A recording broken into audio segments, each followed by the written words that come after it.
Alamo Gulch. Lee Scoresby looked down at the placid ocean to his left and the green shore to his right, and shaded his eyes to search for human life. It was a day and a night since they had left the Yenisei. "And this is a new world?" he said. "New to those not born in it," said Stanislaus Grumman.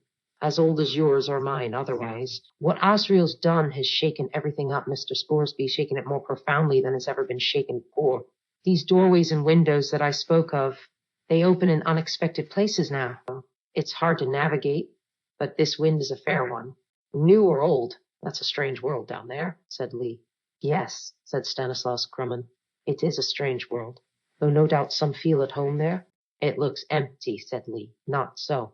Beyond that headland, you'll find a city that was once powerful and wealthy, and it's still inhabited by the descendants of the merchants and nobles who built it, though it's fallen on hard times in the past 300 years. A few minutes later, as the balloon drifted on, Lee saw first a lighthouse, then the curve of a stone breakwater, then the towers and domes and red-brown roofs of a beautiful city around a harbor with a sumptuous building like an opera house and lush gardens, and wide boulevards with elegant hotels, and little streets where blossom-bearing trees hung over shaded balconies. And Grumman was right, there were people there. But as the balloon drifted closer, Lee was surprised to see that they were children. There was not an adult in sight, and he was even more surprised to see the children had no daemons, yet they were playing on the beach, or running in and out of cafes, or eating and drinking, or gathering bags full of goods from houses and shops. And there was a group of boys who were fighting, and a red-haired girl urging them on, and a little throwing stones to smash all the windows of a nearby building. It was like a playground the size of a city, with not a teacher in sight. It was a world of children, but they weren't the only presences there. Lee had to rub his eyes when he saw them first, but there was no doubt about it. Columns of mist, or something more tenuous than mist, a thickening of the air. Whatever they were, the city was full of them. They drifted along the boulevards. They entered houses. They clustered in the squares and courtyards. The children moved among them unseeing, but not unseen. The farther they drifted over the city, the more Lee could observe the behavior of these forms, and it was clear that some of the children were of interest to them, and that they followed certain children around, the older children, those who were on the verge of adolescence. There was one boy, a tall, thin youth with a shock of black hair, who was so thickly surrounded by the transparent beings that his very outline seemed to shimmer in the air. They were like flies around meat, and the boy had no idea of it, though from time to time he would brush his eyes or shake his head as if to clear his vision. "The hell are those things?" said Lee. "The people call them specters. What do they do exactly? You've heard of vampires?" "Oh, in tales. The specters feast as vampires feast on blood, but the specters spoons attention, a conscious and informed interest in the world. The immaturity of children is less attractive to them. They're the opposite of those devils at Beauvalor. Then, on the contrary, both the oblation board and the specters of indifference are bewitched by this truth about human beings, that innocence is different from experience. The oblation board fears and hates dust, and the specters feast on it. It's dust both of them are obsessed by, or clustered around that kid down there. He's growing up. They'll attack him soon, and then his life will become a blank, indifferent misery. He's doomed. For Pete's sake, can't we rescue him? No. The specters would seize us at once. They can't touch us up here. All we can do is watch and fly on. Where are the adults? You don't tell me the whole world is full of children alone? Those children are specter orphans. There are many gangs of them in this world. They wander about living on what they can find when the adults flee. And there's plenty to find. As you can see, they don't starve. It looks as if a multitude of specters have invaded this city, and the adults have gone to safety. You notice how few boats there are in the harbor? The children will come to no harm, except for the older ones, like that poor kid down there. Mr. Scoresby, that is the way this world works. And if you want to put an end to cruelty and injustice, you must take me farther on. I have a job to do. Seems to me, Lee said, feeling for the words, seems to me the place you fight cruelty is where you find it, and the place you give help is where you see it needed. Or is that wrong, Dr. Grumman? I'm only an ignorant aeronaut. I'm so damn ignorant. I believed it when I was told that shamans had the gift of flight, for example. And here's a shaman who hasn't Oh, but I have you make that out. The balloon was drifting lower, and the ground was rising. A square stone tower was directly in their path, and Lee didn't seem to have noticed. I needed to fly, said Grumman, so I summoned you, and here I am, flying. He was perfectly aware of the peril they were in, but he held back from implying that the aeronaut wasn't. And in perfect time, Lee Scoresby leaned over the side of the basket and pulled the cord on one of the bags of ballast. The sand flowed out, and the balloon lifted gently to clear the tower by 6 feet or so. A dozen crows, disturbed, rose calling around them. I guess you are, said Lee. You have a strange way about you, Dr. Grumman. You ever spend any time among the witches? Yes, said Grumman, and among academicians and among spirits. I found folly everywhere, but there were grains of wisdom in every stream of it. No doubt there was much more wisdom that I failed to recognize. Life is hard, Mr. Scoresby, but we cling to it all the same. And this journey we're on, is that folly or wisdom? The greatest wisdom I know. Tell me again what your purpose is. You're going to find the bearer of this subtle knife, and what then? Tell him what his task is, and that's a task that includes protecting Lyra, the aeronaut reminded him. It will protect all of us. They flew on, and soon the city was out of sight behind them. Lee checked his instruments. The compass was still gyrating loosely, but the altimeter was functioning accurately, as far as he could judge. Showed them to be floating about 1,000 feet above the seashore and parallel with it. Some way ahead, a line of high green hills rose into the haze, and Lee was glad he provided plenty of ballast. But when he made his regular scan of the horizon, he felt a little check at his heart. Esther felt it too, and flicked up her ears, and turned her head so that one gold hazel eye rested on his face. He picked her up, tucked her in the breast of his coat, and opened the telescope again. No, he wasn't mistaken. Far to the south, another balloon was floating in the haze. The heat shimmer in the distance made it impossible to see any details, but the other balloon was larger and flying higher. Grumman had seen it too. Enemies, Mr. Scoresby? He said, shading his eyes to peer into the pearly light. There can't be a doubt. I'm uncertain whether to lose ballast and go higher, to catch the quicker wind, or stay low and be less conspicuous. And I'm thankful that thing's not a Zeppelin. They could overhaul us in a few hours. No, damn it, Dr. Grumman. I'm going higher, because if I was in that balloon, I'd have seen this one already. And I'll bet they have keen eyesight. He set Hester down again and leaned out to jettison 3 bags of ballast. The balloon rose at once, and Lee kept the telescope to his eye. And a minute later, he knew for certain they'd been sighted, for there was a stir of movement in the haze, which resolved itself into a line of smoke streaking up and away at an angle from the other balloon, and when it was some distance up, it burst into a flare. It blazed deep red for a moment and then dwindled into a patch of gray smoke, but it was a signal as clear as a tocsin in the night. Can you summon a stiffer breeze, Dr. Grumman? Said Lee. I'd like to make those hills by nightfall. For they were leaving the shoreline now, and their course was taking out over a wide bay 30 or 40 miles across. A range of hills rose on the far side, and now that he'd gained some height, Lee saw that they might more truthfully be called mountains.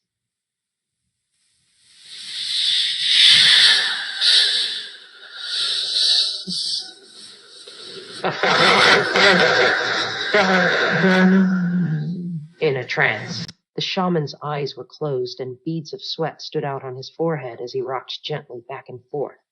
A low, rhythmic moaning came from his throat, and his daemon gripped the edge of the basket, equally entranced. And whether it was the result of gaining height or whether it was the shaman's spell, a breath did stir the air on Lee's face.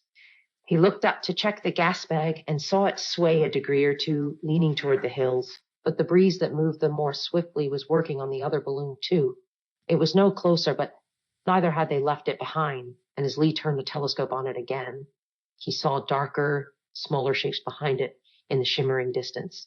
They were grouped purposefully and becoming clearer and more solid every minute. Zeppelins, he said. Well, there's no hiding out here. He tried to make an estimate of their distance and a similar calculation about the hills toward which they were flying. Their speed had certainly picked up now, and the breeze was flicking white tips off the waves far below. Grumman sat resting in a corner of the basket, while his daemon groomed her feathers. His eyes were closed, but Lee knew he was awake.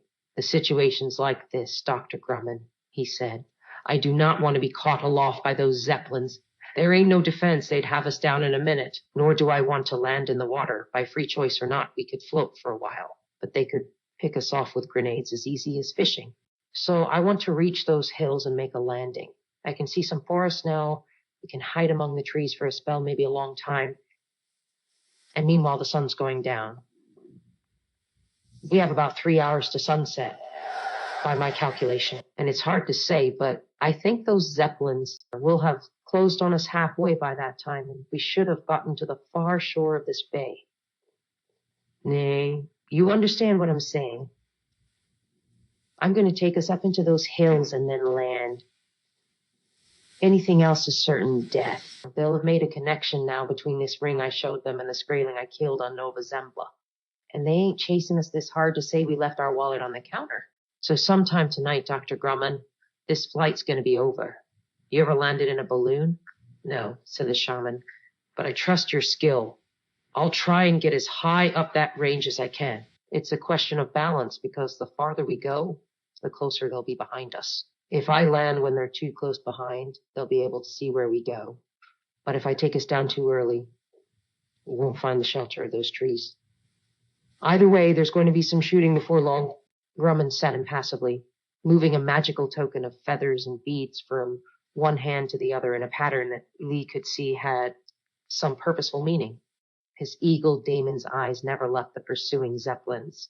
An hour went by, and another. Lee chewed an unlit cigar and sipped cold coffee from a tin flask.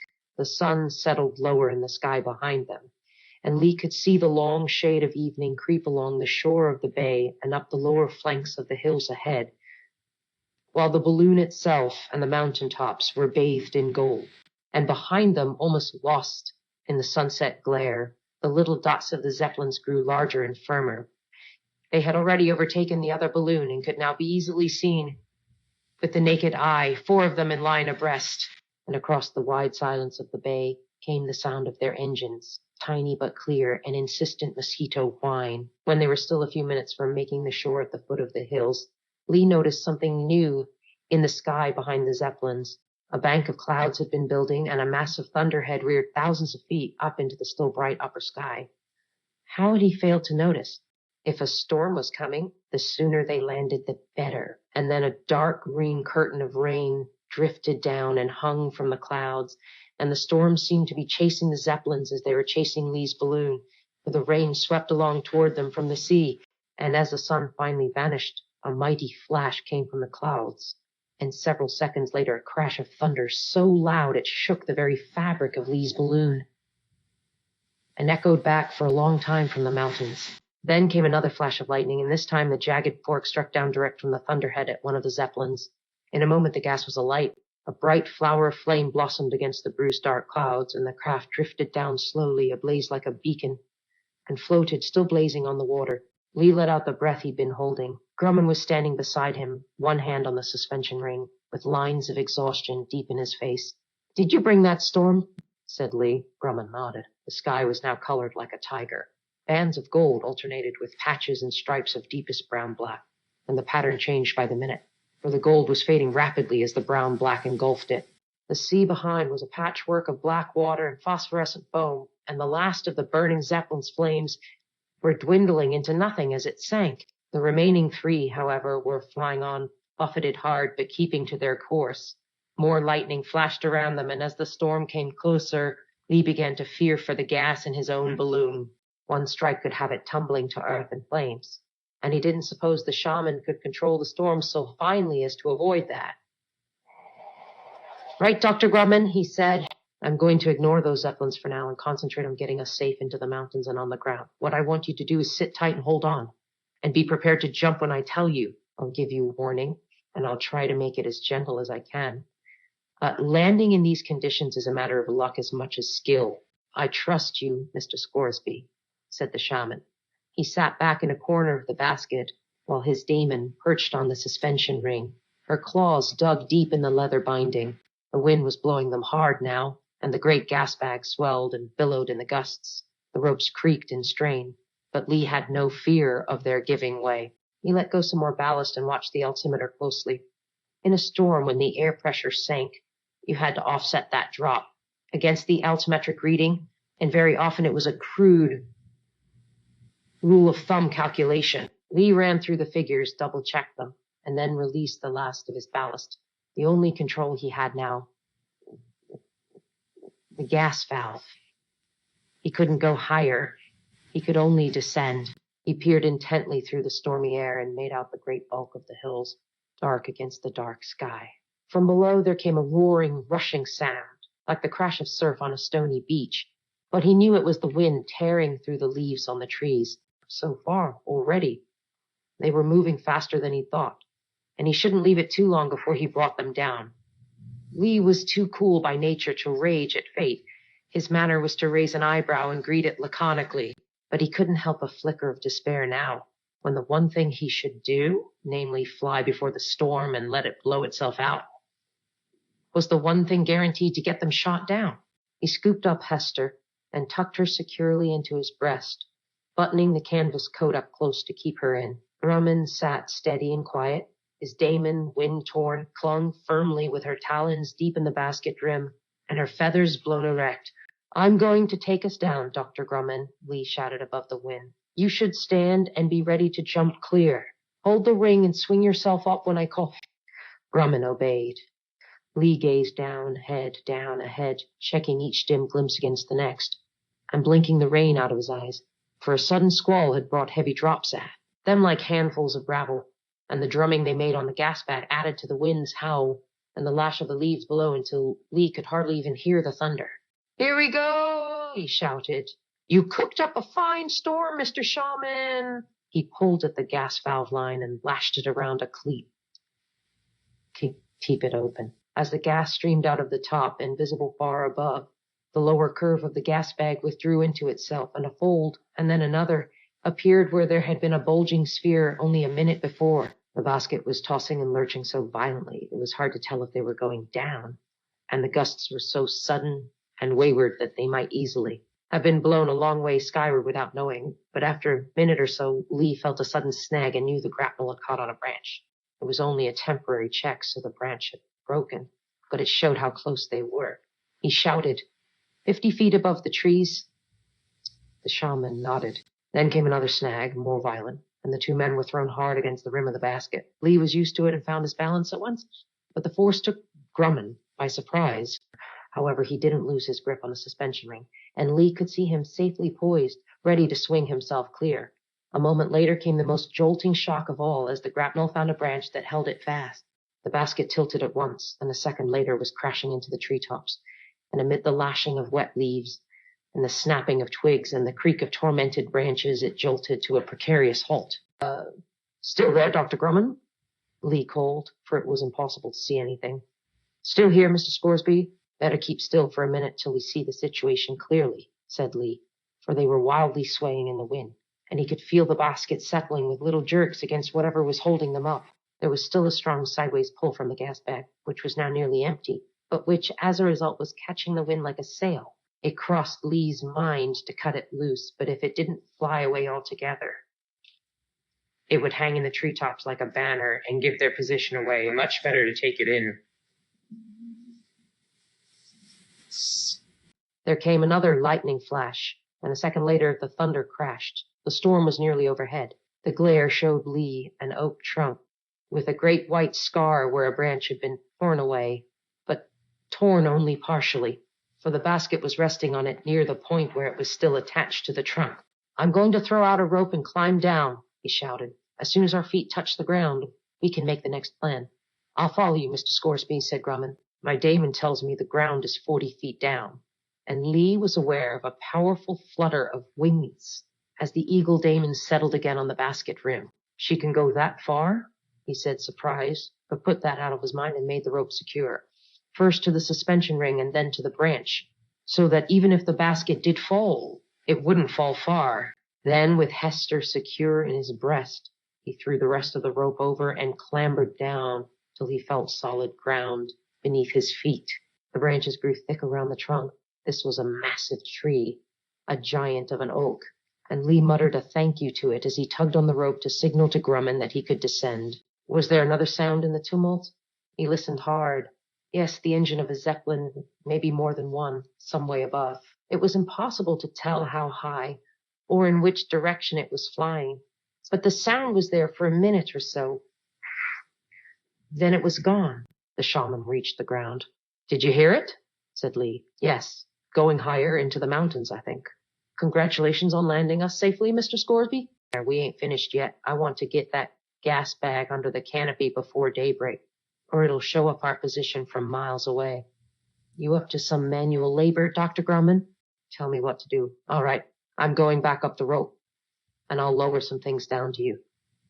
One of them's a tent. You can get that set up while I see what I can do up there to hide the balloon.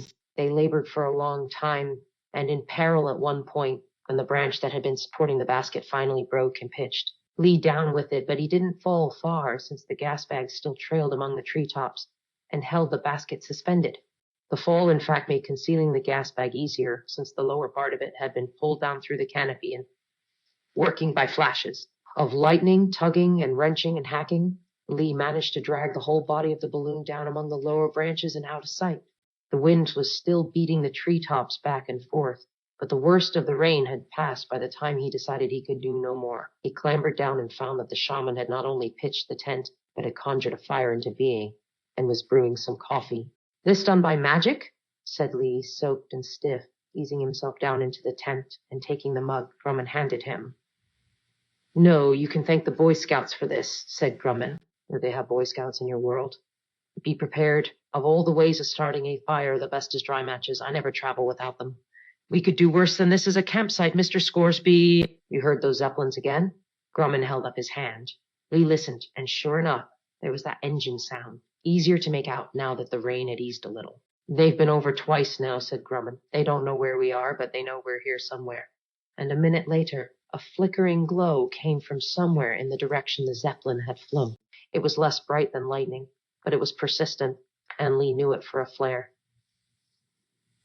Best put out the fire, Dr. Grumman. Said, sorry as I am to do without it. I think that canopy's thick, but you never know. I'm going to sleep now, wet through or not. You will be dry by the morning, said the shaman. He took a handful of wet earth and pressed it down over the flames, and Lee struggled to lie down in the little tent and closed his eyes. He had strange and powerful dreams. At one point, he was convinced he had awoken to see the shaman sitting cross-legged, wreathed in flames, and the flames were rapidly consuming his flesh to leave only a white skeleton behind, still seated in a mound of glowing ash. Lee looked for Hester in alarm and found her sleeping, which never happened, for when he was awake, so was she. So when he found her asleep, his laconic, whip-tongued Damon looking so gentle and vulnerable, he was moved by the strangeness of it, and he lay down uneasily beside her, awake in his dream, but really asleep. And he dreamed he lay awake for a long time. Another dream focused on Grumman, too. Lee seemed to see the shaman shaking a feather-trimmed rattle and commanding something to obey him. The something Lee saw with a touch of nausea was a specter, like the ones they'd seen from the balloon. It was tall and nearly invisible, and it invoked such a gut-churning revulsion in Lee that he nearly woke in terror. But Grumman was directing it fearlessly, and coming to no harm either, because the thing listened closely to him, and then drifted upward like a soap bubble until it was lost in the canopy. Then his exhausting night took another turn, for he was in the cockpit of a Zeppelin, watching the pilot. In fact, he was sitting in the co-pilot's seat, and they were cruising over the forest, looking down at the wildly tossing treetops, a wild sea of leaf and branch, and that specter was in the cabin with them. Pinioned in his dream, Lee could neither move nor cry out, and he suffered the terror of the pilot as the man became aware of what was happening to him. The specter was leaning over the pilot and pressing what would be its face to his. His Damon, a finch, fluttered and shrieked and tried to pull away, only to fall half fainting on the instrument panel. The pilot turned his face to Lee and put out a hand, but Lee had no power of movement. The anguish in the man's eyes was wrenching. Something true to living was being drained from him, and his Damon fluttered weakly and called in a wild high call, but she was dying. Then she vanished, but the pilot was still alive. His eyes became filmy and dull, and his reaching hand fell back with a limp thud against the throttle. He was alive, but not alive. He's indifferent to everything. And Lee sat and watched helplessly. Zeppelin flew on directly into a scarp of the mountains that rose up before them. The pilot watched it rear up in the window, but nothing could interest him. Lee pushed back against the seat in horror, but nothing happened to stop it. And at the moment of impact, he cried, "Hester!" and woke. He was in the tent, safe, and Hester nibbled his chin. He was sweating. The shaman was sitting cross-legged, but a shiver passed over Lee as he saw that the eagle daemon was not there near him. Clearly, this forest was a bad place, full of haunting phantasm. Then he became aware of the light by which he was seeing the shaman, because the fire was long out, and the darkness of the forest was profound. Some distant flicker picked out the tree trunks and the undersides of dripping leaves. And Lee knew at once what it was. His dream had been true, and a Zeppelin pilot had flown into the hillside. "Damn, Lee, you're twitching like an aspen leaf. What's the matter with you?" Hester grumbled and flicked her long ears. "Ain't you dreaming too, Hester?" he muttered. "You ain't dreaming, Lee, you're seeing. If I'd have known you was a seer, I'd have cured you a long while back. Now, you cut it out, you hear?" Rubbed her head with his thumb, and she shook her ears. And without the slightest transition, he was floating in the air alongside the shaman's daemon, Sayankotur the osprey. To be in the presence of another man's daemon, and away from his own, affected Lee, a powerful throb of guilt and strange pleasure.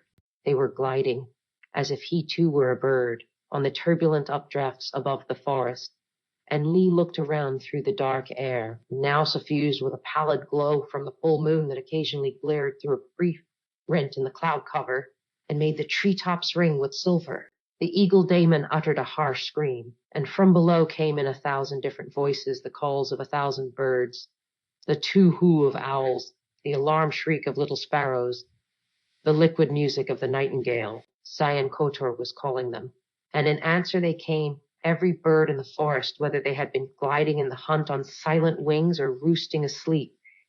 They came fluttering upward in their thousands through the tumbling air, and Lee felt whatever bird nature he was sharing respond with joy to the command of the eagle queen, and whatever humanness he had left felt the strangest of pleasures, offering eager obedience to a stronger power that was wholly right. And he wheeled and turned with the rest of the mighty flock, 100 different species all turning as one in the magnetic will of the eagle, and saw against the silver cloud rack the hateful dark regularity of a Zeppelin. They all knew exactly what they must do, and they streamed toward the airship, the swiftest reaching it first, but none so swiftly as Sayankotur, the tiny wrens and finches, the darting swifts, the silent-winged owls. Within a minute the craft was laden with them, their claws scrabbling for purchase on the oiled silk or puncturing it to gain a hold. They avoided the engine, though some were drawn into it and dashed to pieces by the slicing propellers. Most of the birds simply perched on the body of the Zeppelin, and those that came next seized onto them until they covered not only the whole body of the craft, but the windows of the cabin too, and the struts and cables. Every square inch of room had a bird, 2 birds, 3 or more clinging to it. The pilot was helpless. Under the weight of the birds, the craft began to sink farther and farther down, and then another of those sudden cruel scarps appeared, shouldering up out of the night, and of course quite invisible to the men inside the Zeppelin, who were swinging their guns wildly and firing at random. At the last moment, Sayankotur screamed, and a thunder of wing beats drowned even the roar of the engine as every bird took off and flew away, and the men in the cabin had 4 or 5 horrified seconds of knowledge before the Zeppelin crashed and burst into flames. Fire, heat, flames. Lee woke up again, his body as hot as if he'd been lying in the desert sun. Outside the tent, there was still the endless drip of wet leaves on the canvas, but the storm was over. Pale gray light seeped in, and Lee propped himself up to find Hester blinking beside him, and the shaman wrapped in a blanket so deeply asleep he might have been dead, had not Sayankotur been perched asleep on a fallen branch outside. The only sound apart from the drip of water was the normal forest birdsong. No engines in the sky, no enemy voices, so Lee thought it might be safe to light the fire, and after a struggle he got it going and brewed some coffee. "What now, Hester?" he said. "Depends. There was 4 of those Zeppelins, and he destroyed 3. She flicked her ears and said, "Don't remember no contract." "It ain't a contractual thing. It's a moral thing. We got 1 more Zeppelin to think about before you start fretting about morals, Lee. There's 30, 40 men with guns all coming for us. Imperial soldiers, what's more? Survival first, morals later." She was right, of course, and as he sipped the scalding brew, smoked a cigar, with the daylight gradually growing stronger, He wondered what he would do if he were in charge of the one remaining Zeppelin. Withdraw and wait for full daylight, no doubt, and fly high enough to scan the edge of the forest over a wide area, so he could see when Lee and Grumman broke cover.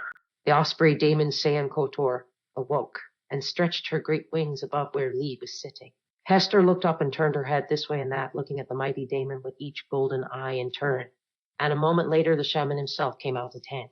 Busy night, Lee remarked. A busy day to come. We must leave the forest at once, Mr. Scoresby. They are going to burn it. Lee looked around incredulously at the soaking vegetation and said, How? They have an engine that throws out a kind of naphtha blended with potash, which ignites when it touches water. The Imperial Navy developed it to use in their war with Nippon. If the forest is saturated, it will catch all the more quickly. You can see that, can you? As clearly as you saw what happened to the Zeppelins during the night. Pack what you want to carry and come away now. Lee rubbed his jaw. The most valuable things he owned were also the most portable, namely the instruments from the balloon. So he retrieved them from the basket, stowed them carefully in a knapsack, and made sure his rifle was loaded and dry. He left the basket, the rigging, and the gas bag where they lay, tangled and twisted among the branches. From now on, he was an aeronaut no more. Lest by some miracle he escaped with his life and found enough money to buy another balloon. Now he had to move like an insect along the surface of the earth. They smelled the smoke before they heard the flames because a breeze from the sea was lifting it inland. By the time they reached the edge of the trees, they could hear the fire, a deep and greedy roar. Why didn't they do this last night? Said Lee. They could have barbecued us in our sleep. I guess they want to catch us alive, Grumman replied, stripping a branch of its leaves so he could use it as a walking stick. And they're waiting to see where we leave the forest. And sure enough, the drone of the Zeppelin soon became audible, even over the sound of the flames and of their own labored breathing, for they were hurrying now, clambering upward over roots and rocks and fallen tree trunks, and stopping only to gather breath. Sayan Kotor, flying high, swooped down to tell them how much progress they were making and how far behind the flames were. Well, it wasn't long before they could see smoke above the trees behind them, and then a streaming banner of flame. Creatures of the forest, squirrels, birds, wild boar, were fleeing with them, and a chorus of squealings, shriekings, alarm calls of every sort rose around them. The two travelers struggled on toward the edge of the tree line, which was not far ahead, and then they reached it, as wave after wave of heat rolled up at them from the roaring billows of flame that now soared 50 feet into the air. Trees blazed like torches, the sap in their veins boiled and split them asunder, the pitch in the conifers caught like naphtha. The twigs seemed to blossom with ferocious orange flowers all in a moment. Gasping, Lee and Grumman forced themselves up the steep slope of rocks and scree. Half the sky was obscured by smoke and heat shimmer, but high above there floated the squat shape of the one remaining Zeppelin. Too far away, Lee thought hopefully, see them even through binoculars. The mountainside rose sheer and impassable ahead of them. There was only one route out of the trap they were in, and that was a narrow defile ahead, where a dry riverbed emerged from a fold in the cliffs. Lee pointed, and Grumman said, My thoughts exactly, Mr. Scoresby. His daemon, gliding and circling above, tipped her wings and sped to the ravine on a billowing updraft. The men didn't pause, climbing on as quickly as they could, but Lee said, Excuse me for asking this if it's impertinent, but I never knew anyone whose daemon could do that except witches. But you're no witch. Was that something you learned to do, or did it come natural? For a human being, nothing comes naturally, said Grumman. We have to learn everything we do. Sayan Kotor is telling me that the ravine leads to a pass. If we get there before they see us, we could escape, yet the eagle swooped down again, and the men climbed higher. Hester preferred to find her own way over the rocks, so Lee followed where she led, avoiding the loose stones and moving as swiftly as he could over the larger rocks, making all the time for the little gulch. Lee was anxious about Grumman because the other man was pale and drawn and breathing hard. His labors in the night had drained a lot of his energy. How far they could keep going was a question Lee didn't want to face. But when they were nearly at the entrance to the ravine, and actually on the edge of the dried riverbed, he heard a change in the sound of the Zeppelin. They've seen us, he said, and it was like receiving a sentence of death. Hester stumbled. Even sure-footed, firm-hearted Hester stumbled and faltered. Grumman leaned on the stick he carried and shaded his eyes to look back. And Lee turned to look, too. The Zeppelin was descending fast, making for the slope directly below them. It was clear that the pursuers intended to capture them, not kill them, for a burst of gunfire just then would have finished both of them in a second. Instead, the pilot brought the airship skillfully to a hover just above the ground, at the highest point in the slope, where he safely could, and from the cabin door a stream of blue uniformed men jumped down, their wolf daemons beside them, and began to climb. Lee and Grumman were 600 yards above them, and not far from the entrance to the ravine. Once they reached it, they could hold the soldiers off as long as their ammunition held out, but they had only one rifle. "They're after me, Mr. Scoresby," said Grumman, "not you. If you give me the rifle and surrender yourself, you'll survive. They're disciplined troops. You'll be a prisoner of war." Lee ignored that and said, "Get moving. Make the gulch and I'll hold them off from the mouth while you find your way out the other end. I brought you this far, and I ain't going to sit back and let 'em catch you now." The men below were moving up quickly, for they were fit and rested. Grumman nodded. "I had no strength left to bring the fourth one down," was all he said, and they moved quickly into the shelter of the gulch. "Just tell me before you go," said Lee, "because I won't be easy till I know. What side I'm fighting for I can't tell, and I don't greatly care. Just tell me this. What I'm going to do now, is that going to help that little girl Lyra, or harm her?" "It's going to help her," said Grumman. "And your oath. You won't forget what you swore to me?" "I won't forget, because Dr. Grumman, or John Parry, or whatever name you take up in whatever world you end up in, you be aware of this. I love that little child. Like a daughter. I had a child of my own. I couldn't love her more. And if you break that oath, whatever remains of me will pursue whatever remains of you, and you'll spend the rest of eternity wishing you never existed. That's how important that oath is." "I understand. And you have my word, and that's all I need to know." "Go well." The shaman held out his hand, and Lee shook it. Then Grumman turned and made his way up the gulch, and Lee looked around for the best place to make his stand. "Not the big boulder, Lee," said Hester. "You can't see to the right from there, and they could rush us. Take the smaller one." There was a roaring in Lee's ears that had nothing to do with the conflagration in the forest below, or with the laboring drone of the Zeppelin trying to rise again. It had to do with his childhood and the Alamo. How often he and his companions had played that heroic battle in the ruins of the old fort, taking turns to be Danes and French. His childhood was coming back to him with a vengeance. He took out the Navajo ring of his mother's and laid it on the rock beside him. In the old Alamo games, Hester had often been a cougar or a wolf, and once or twice a rattlesnake, but mostly a mockingbird. "No. Quit daydreaming and take a sight," she said. "This ain't play, Lee." The men climbing the slope had fanned out and were moving more slowly, because they saw the problem as well as he did. They knew they'd have to capture the gulch, and they knew that one man with a rifle could hold them off for a long time. Behind them, to Lee's surprise, Zeppelin was still laboring to rise. Maybe its buoyancy was going, or maybe the fuel was running low, but either way it hadn't taken off yet, and it gave him an idea. He adjusted his position and sighted along the old Winchester until he had the port engine mounting plumb in view and fired. A crack raised the soldiers' heads as they climbed toward him, but a second later the engine suddenly roared and then just as suddenly ceased and died. The Zeppelin lurched over to one side. Lee could hear the other engine howling, but the airship was grounded now. The soldiers had halted and taken cover as well as they could. Lee could count them, and he did, 25. He had 30 bullets. Hester crept up close to his left shoulder. "I'll watch this way," she said. Crouched on the gray boulder, her ears flat along her back, she looked like a little stone herself, gray-brown and inconspicuous except for her eyes. Hester was no beauty. She was about as plain and scrawny as a hare could be, but her eyes were marvelously colored, gold hazel flecked with rays of deepest peat brown and forest green. And now those eyes were looking down at the last landscape they'd ever see, a barren slope of brutal tumbled rocks, and beyond it a forest on fire. Not a blade of grass, not a speck of green to rest on. Her ears flicked slightly. "They're talking," she said. "I can hear, but I can't understand." "Russian," he said. "They're going to come up all together and at a run. That would be hardest for us, so they'll do that." "Aim straight," she said. "I will. But hell, I don't like taking lives, Hester." "No, it's more than that," he said. "It's theirs or Lyra's. I can't see how, but we're connected to that child, and I'm glad of it." "There's a man on the left about to shoot," said Hester, and as she spoke, a crack came from his rifle, and chips of stone flew off the boulder a foot from where she crouched. The bullet whined off into the gulch, but she didn't move a muscle. Well, that makes me feel better about doing this, said Lee, and took careful aim. He fired. There was only a small patch of blue to aim at, but he hit it. With a surprised cry, the man fell back and died. And then the fight began. Within a minute, the crack of rifles, the whine of ricocheting bullets, the smash of pulverizing rock echoed and rang the length of the mountainside and along the hollow gulch behind.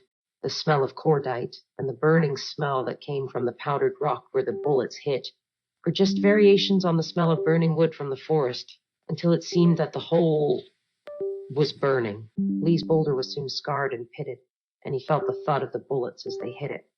Once he saw the fur on Hester's back ripple as the wind of a bullet passed over it. She didn't budge, nor did he stop firing. That first minute was fierce, and after it, in the pause that came, Lee found that he was wounded. The blood on the rock under his cheek and his right hand and the rifle bolt were red. Hester moved around to look. Nothing big, she said. A bullet clipped your scalp. Did you count how many fell, Hester? No. Too busy ducking. Reload while you can, boy. He rolled down behind the rock and worked the bolt back and forth. It was hot, and the blood that had flowed freely over it from the scalp wound was drying and making the mechanism stiff. He spat on it carefully, and it loosened. Then he hauled himself back into position, and even before he'd set his eye to the sight, he took a bullet.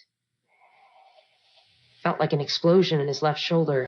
For a few seconds he was dazed, and then he came to his senses with his left arm numb and useless. There was a great deal of pain waiting to spring on him, but it hadn't raised the courage yet, and that thought gave him the strength to focus his mind on shooting again.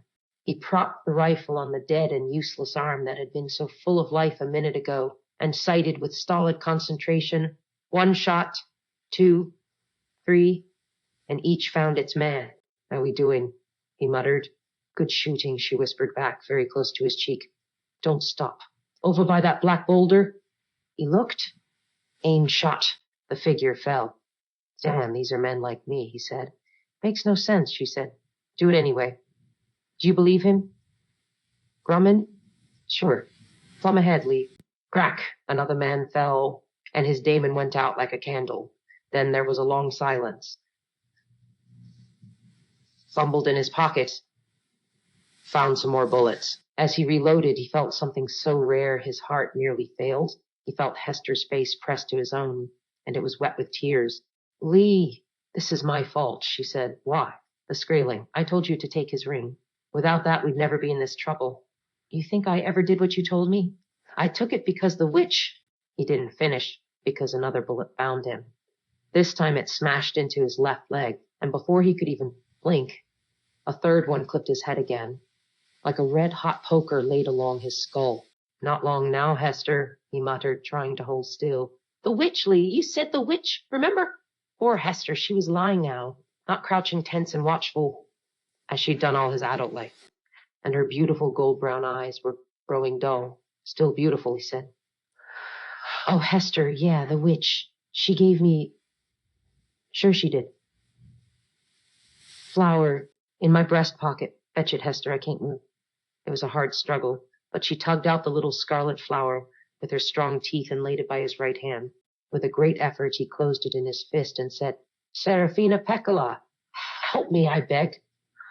A movement below. Let go of the flower, sighted, fired. The movement died. Hester was failing. "Hester, don't you go before I do," Lee whispered. "Lee, I couldn't abide to be anywhere away from you for a single second," she whispered back. "You think the witch will come?" "Sure she will. We should have called her before. We should have done a lot of things." "Maybe so." Another crack, and this time the bullet went deep somewhere inside, seeking out the center of his life. He thought, "It won't find it there. Hester's my center." And he saw a blue flicker down below. And strange to bring the barrel over to it. "He's the one," Hester breathed. Lee found it hard to pull the trigger.